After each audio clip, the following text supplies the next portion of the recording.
ìta gbangba lé Abdullahi Ṣẹ́gun onírẹsì ló gba òbítíbitì èrò alákọ̀ọ́kọ́ irú ẹ̀ tí ẹgbẹ́ Inumidun tí wọ́n gbé kalẹ̀ tí wọ́n pè ní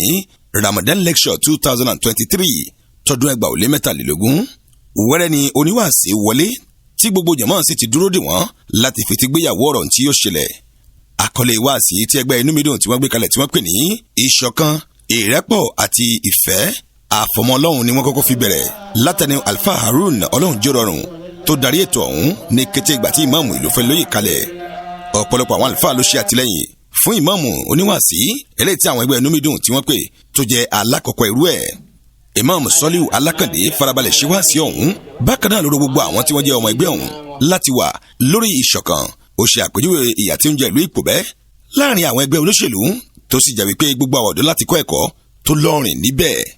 ọ̀gbẹ́ni Abdullahi Olúwaṣẹ́gun tí gbogbo èyí mọ̀ sí Ṣẹ́gun onírẹsì àfọ̀bàjẹ́ nínú ẹgbẹ́ Inumidun ló bá ìkọ̀ròyìn iléeṣẹ́ OSOLO TV sọ̀rọ̀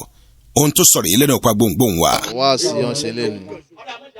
ó jẹ́ kí inú tèmi dùn gan fún wa sí náà ṣe ó tó fún wa ní ìfẹ́ àti ìṣọ̀kan nínú ẹgbẹ́ bàbájọ wa kájọ ṣe pà ká nífẹ̀ẹ́ ra wa la fi ṣe wá sí i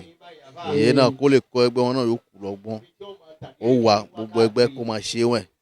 fún ìsopọ̀ àti ìgbéga kó lè wà fún àwa ọ̀dọ́ ìlú Ìpòbẹ́. ẹgbẹ́ òdodo ayé ànábì ni gbogbo eléyìí ti ṣẹlẹ̀ o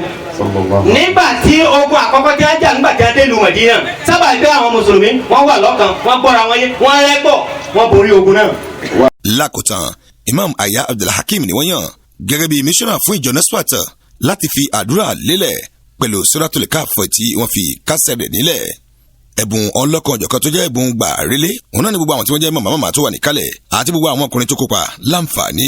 láti gbà látọwọ́ àwọn Inumidun tí ń ṣe ẹ̀bùn ìṣìnà ẹsẹ̀ kò gbèrò níbi Ramadan lecture tí gbogbo àwọn ẹgbẹ́ Inumidun tí wọ́n gbé kalẹ̀ láti fi gbọ́rọ̀ Ọlọ́run ìpè tí wá lọ sọ́dọ̀ gbogbo àwọn tí wọ́n jẹ́ ẹgbẹ́gbẹ́ káwọn náà ṣerú eléyìí láti lè fi gbé ẹ̀sìn Islam ní arugẹ Kásùmùṣùlà ló ti ń jábọ̀ ròyìn fún iléeṣẹ́ OSOLO TV Abdulateef Kọ̀wéyù tí gbogbo èèyàn mọ̀ sí MC Folo ló gba àwòrán sílẹ̀. OSOLO TV. ìmọ́lẹ̀ gbogbo ọmọ ànàgó.